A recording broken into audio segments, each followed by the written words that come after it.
Today on TimesCast, the scene in Cairo a day ahead of what are expected to be the biggest protests yet. While covering the protests in Egypt, Al Jazeera has become part of the story. Today, 6 Al Jazeera reporters were arrested briefly and detained. And columnist Kristof reflects on the difficult position for the army in a people's movement.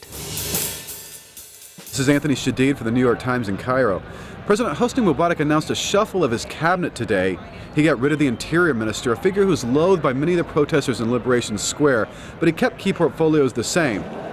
That shuffle is almost certain to not meet the demands of protesters in Liberation Square. The crowds there grew from a few hundred before dawn to tens of thousands by dusk. Those people, like the people behind us here in Mbaba, defying a curfew that keeps getting moved up by the government.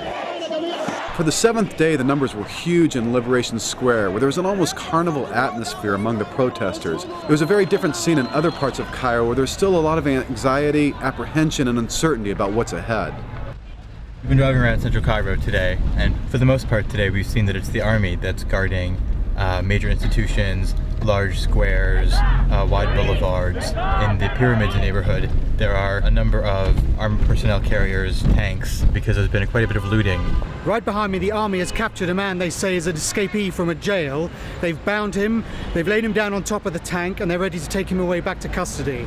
It is at least a sign that the security forces are trying to reimpose some sort of order in this city. Whether they're successful or not, whether it lasts or not, is another matter entirely. This is Stephen Farrell for the New York Times in Giza.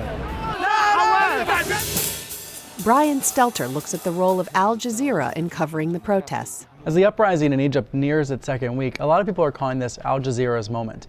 The Qatar-based broadcaster has been showing us pictures that most American networks haven't been able to get. And they're also having a harder time getting access because they're so influential.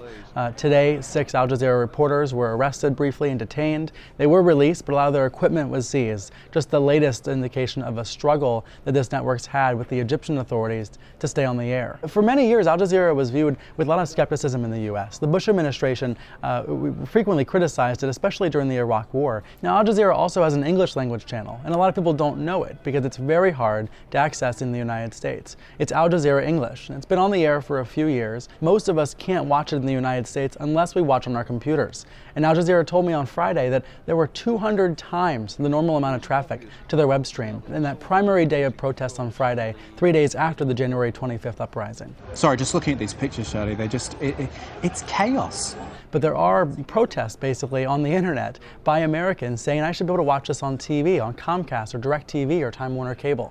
So far, none of those cable companies have gotten back to me when I've asked them if they're considering providing access to Al Jazeera English. This channel has sprung to life because they were in Cairo earlier than the U.S. networks, and they've been there in a deeper way with more reporters and closer up coverage. As the protests in Egypt continue and as the Middle East becomes a center of attention for Americans, I would think there will continue to be calls for better access to Al Jazeera on TV, saying it's not just good enough to watch it online, we should also be able to watch it on our couches or in our living rooms.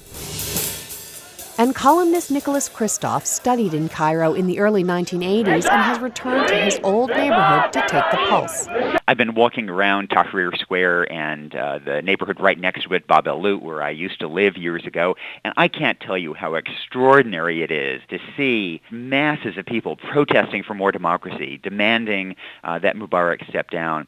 The people out at Tahrir are just convinced that the army is with them. They say, we love the army loves us.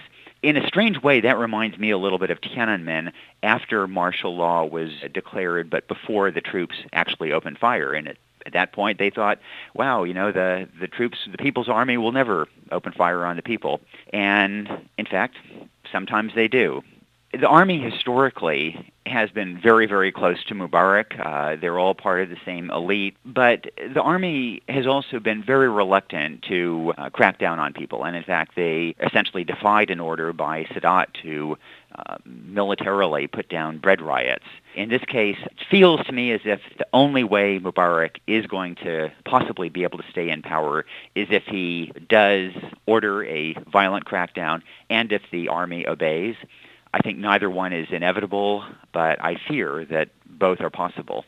maybe the other thing that leaves me with a little bit of disquiet as an American is that there are people who are so excited about democracy coming to their country, and yet they see the United States as still sitting on the fence and fundamentally is still supporting Mubarak. So at the end of the day, they feel inspired by Tunisia and stymied by America. It feels as if we should be their natural ally, and right now, we're not.